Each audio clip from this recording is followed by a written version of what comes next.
Dans toute la Bible, la vigne est un symbole de fécondité, de bénédiction, d'allégresse. Elle est liée au vin, le vin qui réchauffe les cœurs et allège les âmes, le vin de la fraternité et de la fête, le vin du mariage, de l'alliance, du partage joyeux. Dans le livre des Nombres, les envoyés de Moïse explorent la terre promise et reviennent vers lui en portant un sarment de vigne avec une grappe de raisin pour démontrer l'abondance et la richesse de cette terre. On peut comprendre que Jésus ait repris cette image de la vigne tant les chemins de Galilée et de Judée en sont bordés et imprègnent l'esprit de celui qui marche. La vigne s'élevant vers le ciel, happée par le soleil, abreuvée par la pluie. La vigne enracinée dans le sol, se nourrissant de ses nutriments. La vigne, en somme, se situe entre ciel et terre, entre spiritualité et matérialité, entre ancrage et élévation.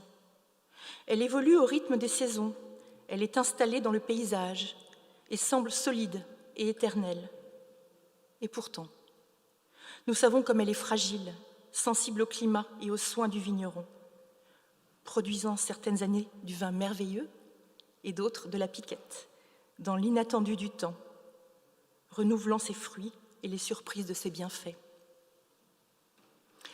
Nous pressentons déjà en quoi la métaphore nous parle de Jésus, homme et Dieu, et en quoi elle nous parle aussi de nous, êtres humains, de chair et d'esprit, ancrés dans le monde, à la fois beau et sombre, et appelés par-delà de soi. Chaque plant de vigne est différent et unique. Chaque saison apporte son lot de misère ou de bonheur, dans un destin partagé et en même temps infiniment singulier. Dès les récits de la première alliance, la vigne est l'image du peuple auquel Dieu apporte tous les soins du vigneron et en attend une bonne vendange. Le texte de Jean s'inscrit dans cette continuité, mais ici, la vigne forme un tout dans lequel Jésus est le pied de vigne solide, le cep, dans la traduction que nous avons lue, et les disciples les sarments, les branches plus vertes et changeantes. Moi, je suis le vrai cep, et vous, les sarments, nous dit Jésus. Nous sommes au soir du dernier repas de Jésus. Jésus exprime son adieu aux disciples avant le départ au mont des Oliviers et annonce son dernier « Je suis », tout en se reliant à ses disciples. Moi, je suis le vrai cep, et vous, vous êtes les sarments. Souvenons-nous des étapes de l'évangile de Jean. Je suis le pain de vie, je suis la lumière du monde, je suis la porte, je suis le bon berger, je suis la résurrection et la vie, je suis le chemin, la vérité et la vie. Et voici le 7e. Je suis le vrai cep et vous êtes les sarments. Au seuil de la mort, Jésus transmet dans son testament à ses disciples la possibilité d'une vie bonne et féconde en relation avec lui. Cette métaphore de la vigne nous parle de la foi qui nous relie au Christ et à Dieu et nous inscrit dans une vie d'hommes et de femmes croyants, nourris par la foi et agissant en son nom. J'ai choisi de partager avec vous dans cette prédication en quoi ces mots de Jésus sont une promesse de vie par la foi. La foi qui nous relie au Christ et à Dieu dans une interdépendance féconde, la foi qui nous met en mouvement et nous transforme, la foi qui porte son empreinte sur le monde quand elle est vécue et incarnée. Quel beau cadeau fait Jésus aux disciples au seuil de sa mort. Il leur dit implicitement « Vous n'êtes pas seuls. Je suis la vigne et vous êtes les sarments. Nous sommes reliés, vous et moi, dans un présent perpétuel au-delà de la mort. Non, vous n'êtes pas seuls et mon Père le vigneron veille sur nous. Chacun sa place. Dieu est le vigneron, il a un plan, il a le projet créateur. Il est celui qui cultive la vigne et en prend soin afin qu'elle porte les fruits les plus doux et les plus délicieux. Dieu, le Père, est le vigneron qui, nous dit Jésus, tire gloire des fruits de la vigne, autrement dit, se réjouit de la fécondité des êtres qu'il a créés et qu'il aime. Jésus est le cep, le pied de la vigne, le tronc noueux et ses branchages épais. Jésus est du côté de la création. Il est celui qui permet à Dieu de réaliser son projet en faisant monter et en transmettant la sève spirituelle et vitale aux hommes qui la reçoivent de lui par l'intermédiaire de la foi. Jésus est le tronc, solidement ancré dans le sol, qui nourrit par la parole. Il est celui qui fait circuler la vie. Les disciples, ils sont les sarments, ces rameaux de vigne plus verts qui poussent chaque année et portent les fruits. À la suite des disciples, par la volonté de Dieu et l'intermédiaire de Jésus-Christ, notre rôle d'hommes et de femmes croyants est d'être féconds à notre tour. La vigne est un tout, et chaque part est indissociable de l'autre. Chaque élément de la vigne est relié aux autres, dans le désir commun de porter du fruit. Jésus nous parle de la vigne comme d'un lien à plusieurs dimensions. Dieu, Jésus, les hommes. Nous sommes attachés à Jésus comme les sarments au pied de la vigne. Notre source vient de Jésus. Et nous coopérons à l'œuvre du Seigneur en prenant part à l'avancement du royaume de Dieu sur cette terre. Dieu a besoin de nous pour accomplir son œuvre. Qu'il est doux de se savoir important pour Dieu, comme les enfants pour un père qui les accueille dans ses bras, toujours prêt à embrasser, à écouter, à protéger, à envoyer aussi dans le monde. Cette relation entre Dieu, Jésus et les hommes nous est donnée dès l'origine. Ce n'est pas un commandement. Jésus ne dit pas « soyez les sarments ». Il déclare « vous êtes les sarments ». Quelle bonne nouvelle! C'est une grâce qui nous est donnée. À nous, femmes et hommes, d'accepter cette grâce comme un cadeau et de la faire fructifier en demeurant en Christ, en laissant Christ habiter notre cœur et orienter notre vie, en cherchant sa présence dans notre prière, en écoutant sa parole, en nous questionnant inlassablement sur le sens de ses enseignements et en essayant de les traduire dans nos pensées et dans nos actes. Parfois, dans la vie, nous pensons être plus forts, plus libres, quand nous réalisons les choses seuls, par nos propres moyens, pensant n'avoir besoin de personne. Or, le sarment ne peut porter du fruit à partir de lui-même s'il ne demeure dans la vigne. Séparément de moi, vous ne pouvez rien faire, nous dit Jésus. Serait-ce un encouragement à une forme d'infantilisation, de dépendance? Je ne crois pas. Certains liens nous enferment, certes, mais d'autres, les liens de l'amour, nous libèrent et nous rendent plus forts. En décrivant notre attachement à la vigne, à lui, Jésus continue de parler de notre identité, qui porte en elle une part de lui au plus profond de nous. Demeurez en moi comme moi en vous. Et il montre aussi combien il a aussi besoin que nous demeurions en lui. C'est une dépendance réciproque. Que serait Dieu séparément de ses fils et filles humains par lesquels il se fait connaître? Cette interdépendance est magnifique parce qu'elle exprime l'attachement, la relation qui fait vivre, relation entre le Christ et ses disciples pour l'éternité, relation de foi entre le Christ et nous-mêmes. Plus largement, je lis dans ce texte une invitation à accepter notre finitude et à nous construire par l'altérité. Reconnaître en l'autre un être qui va m'apprendre un peu plus de moi-même, m'enrichir de sa différence, me compléter. Jésus est présent aussi dans cet autre que moi. Demeurez en moi, comme moi en vous, déclare Jésus à ses disciples. Prenons cette parole pour nôtre, tâchons, autant que nos forces humaines le peuvent, de cultiver notre lien avec Dieu, de demeurer en Christ et d'inviter Christ à demeurer en nous. Invitons-le dans notre cœur. Soyons habités par lui, par sa parole, en le cherchant jour après jour dans notre vie, car cette communion avec Christ par la foi, comme le sarment au cep, nous décentre de nous-mêmes. Il nous fait regarder le monde autrement et envisager notre vie comme l'Évangile nous y invite, à l'aune des dons que nous avons reçus et des bienfaits que nous pouvons apporter au monde. Pourtant, tout n'est pas si simple. Dans le texte de Jean, Dieu taille, purifie, émonde, c'est le terme employé par certaines traductions de la Bible. Il émonde la vigne. Les mots employés sont durs. Dieu brûle et se débarrasse des sarments secs ce qui ne porte pas de fruits. Ce père vigneron travaille à la vigne. Elle ne pousse pas toute seule. Pour grandir, elle a besoin de nourriture, de lumière et d'eau, mais elle a aussi besoin de soins. Que les branches mortes laissent place aux pousses pleines de promesses. Parfois, nous avons les idées noires, nous nous sentons absents du monde, incapables d'aimer, le cœur sec. Parfois aussi, nous traversons des épreuves et nous nous mettons à douter. Dieu semble si loin.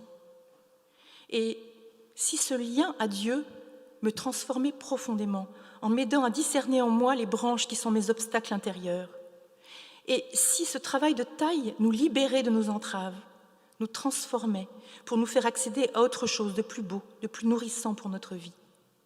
Pourquoi ne pas l'accueillir en soi, y consentir, accepter l'inquiétude, les questionnements qu'il suscite? Cette inquiétude qui nous sort du confort, mais nous clame que nous sommes vivants, frères et sœurs humains en Christ. Je pense à cette amie ayant adopté un enfant dans des conditions difficiles. Son amour inconditionnel, immédiat pour l'enfant, entré tard dans la famille, avec tous ses traumatismes, les angoisses liées aux fugues, les difficultés d'intégration dans la famille élargie. Avec son mari, il nommait ainsi les branches qui les entravaient. Manque de confiance en la portée de leur amour, peur du jugement des autres, crainte pour l'instabilité familiale. Mais ils ont vu l'enfant grandir, gagner en maturité et en confiance dans la vie. Ils ont vécu intensément la plénitude d'être parents, aptes à faire grandir et à accompagner l'enfant vers l'adulte responsable qu'il est aujourd'hui. Les mondages de leurs vignes avaient taillé profond, mais les pousses qui en sont nées étaient tellement belles. Jésus s'inclut dans cette expérience de taille par Dieu dès ses premières paroles. Tout sarment qui est en moi, mais qui ne porte pas de fruits, mon Père l'enlève. Tout sarment qu'il porte du fruit, il le purifie en le taillant pour qu'il en porte davantage. Jésus se dit concerné par la taille, comme tout être humain. Jésus aurait-il été la vraie vigne, comme il le souligne, maître crédible pour les autres, s'il n'avait pas vécu lui-même en toute authenticité ce qu'il enseignait? N'a-t-il pas connu lui-même la souffrance, les douleurs de la taille, dans toutes leurs extrémités, jusqu'à l'épreuve ultime de la croix? Et pour chacun d'entre nous dans nos vies, qu'est-ce qui mérite d'être taillé, purifié, émondé? Ma faculté de juger l'autre en croyant détenir la vérité, mon écoute si pauvre que celui qui me parle comprend qu'il doit passer son chemin, ma soif de reconnaissance qui m'empêche tout regret à la relecture de mes actes, et il y a beaucoup d'autres exemples. Que puis-je trouver au fond de moi quand je retire les branches mortes qui m'entravent, quand j'enlève tous les masques, tous les apparats sociaux qui me font me sentir plus normale, plus valable, plus aimable? Quels sont mes vrais besoins, mes attentes les plus profondes? Comment faire remonter à la surface ce moi caché de Jésus en moi, ce moi qui veut aller à l'essentiel de ce qui vaut d'être vécu, ce moi qui me rapproche de Dieu? Je prie le Seigneur pour qu'il m'aide à accéder à ma part d'humanité profonde, de plénitude joyeuse. Acceptons de nous mettre à nu devant Dieu pour découvrir un moi libre de ses entraves anciennes. La théologienne Lita Bassé nous rassure avec ces mots. Nous abritons, souvent à notre insu, un moi royalement libre et lumineux. Il nous est offert d'y accéder grâce aux émondages successifs auxquels nous consentons de tout notre être. À chacun de nous de surmonter ses propres enfermements par la prière, par la lecture de la parole, par des temps de silence et de pause dans notre vie, pour être plus disponible à soi et aux autres. Jésus l'annonce à ses disciples. Mais vous voici déjà purifiés grâce à la parole que je vous ai dite. Jésus place très haut le pouvoir de la parole. La parole permet de remettre les choses à leur juste place, aide à discerner ce qui vaut véritablement quelque chose, transforme, attendrit nos cœurs. Sa seule écoute nous purifie. On dirait aujourd'hui que la parole est performative. Dans mon bureau à Bayard où je travaille, j'ai collé au mur une grande affiche avec une citation de Hannah Arendt. « Les mots sont déjà de l'action. » Oui, les mots sont de l'action, quand ils conduisent à une recherche de sens qui laisse l'esprit agir en nous. Laissons Dieu agir dans notre vie. Avec l'aide de Dieu, nous pouvons apprendre à ôter de nos vies tous ces rameaux stériles qui nous encombrent et qui ne donnent pas de fruits, qui empoisonnent notre existence, et laisser la place aux bons rameaux qui, eux, produisent de la vie, de la joie et de l'amour, animés par le souffle de l'Esprit en soi. Dieu prend soin de sa vigne. Le Christ fait monter la sève du cep au sarment que nous sommes, nous autres frères et sœurs en humanité.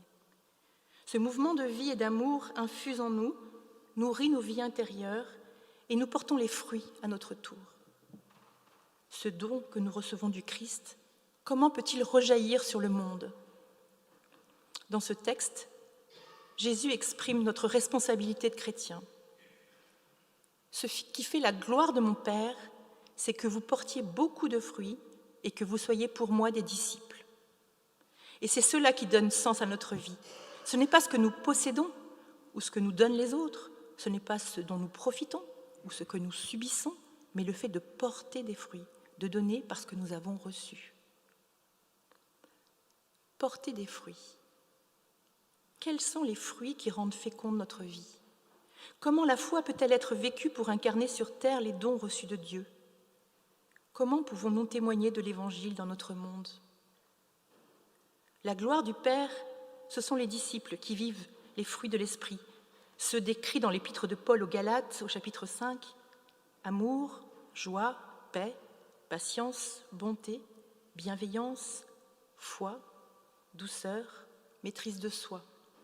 Ces dons immatériels sont infiniment précieux car ils embellissent notre vie et celle de notre entourage. Ces dons peuvent être des gestes quotidiens, des manières d'être au monde et aux autres. Ils peuvent aussi se traduire par notre générosité, notre engagement pour les autres, pour le bien commun. Je pense en particulier à nos amis de l'entraide, dont notre paroisse est si fière parce qu'elle permet à des personnes pauvres de se rapprocher à la société. Je pense aussi à vous tous qui portez un ministère pour que notre Église porte collectivement ses fruits. Le plus grand cadeau que nous fait Dieu, c'est d'avoir la capacité de donner, y compris avec une grande simplicité. Notre présence, notre écoute, un sourire donné. Celui qui ne donne pas se coupe de toute joie et de la source même de la vie. Il se dessèche. Il n'est même pas question de jugement sur la quantité de fruits à donner, comme s'il fallait faire suffisamment de bonnes œuvres, mais du simple fait de savoir donner ou non. Point n'est besoin d'être un héros. Je nous invite à cultiver ce que Vassili Grossman, dans son roman Vie et destin, nomme la petite bonté. C'est la bonté d'une vieille qui, sur le bord de la route, donne un morceau de pain à un bagnard qui passe. C'est la bonté d'un soldat qui tend sa gourde à un ennemi blessé. La bonté de la jeunesse qui a pitié de la vieillesse. La bonté d'un paysan qui cache dans sa grange un vieillard juif. Vassili Grossman était juif. Cette bonté privée d'un individu à l'égard d'un autre individu est une bonté sans témoin, une petite bonté sans idéologie. On pourrait la qualifier de bonté sans pensée, la bonté des hommes hors du bien moral ou social. Mais si nous y réfléchissons, nous voyons que cette bonté privée, occasionnelle, sans idéologie, est éternelle. Cette petite bonté que décrit Vassili Grossman est infiniment modeste et infiniment puissante. Soyons à notre tour des médiateurs d'amour et d'espérance. Le Christ nous appelle, il est à nos côtés, par sa parole, pour que notre vie soit belle et féconde. Laissons-nous toucher et transformer par la grâce de l'Évangile et redécouvrons le goût de l'engagement pour la fraternité. Amen.